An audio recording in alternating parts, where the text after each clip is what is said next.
شهریه احتمزاد تشریف آوردند. استاد بزرگ اینقدر شاعر بزرگ شدند. در برگ گل نوشته شعرش بازار، بارشته جان سرشته شعرش بازار،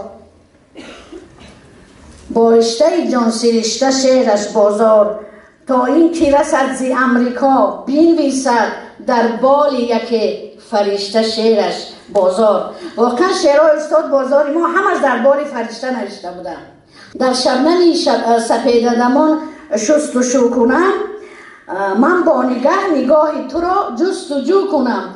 بعد مقطعش همین خیلی بود که یک روزی آفتابی بختی سفیدمان، هستی خود به مستی تو رو برو کنم.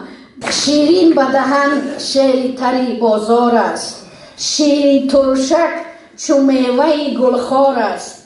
گه پیری خرد نماید و گه کودک، یک شاعری پر صدا و پر اسرار است. با شیوه زندگی نویسد شعرش، همواره لبش چو ساغری سرشار است.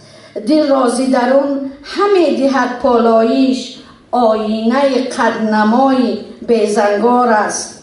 ای دوست مگو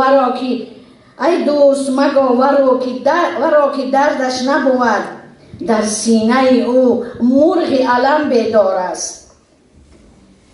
نیزاری دلش اگر به آتش پیچید، شهد و شکرش برگرگی آثار است.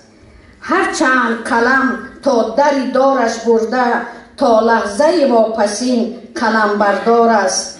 در رشته شعر می کشد مروارید، ارزان مخرید که گوهری شهوار است.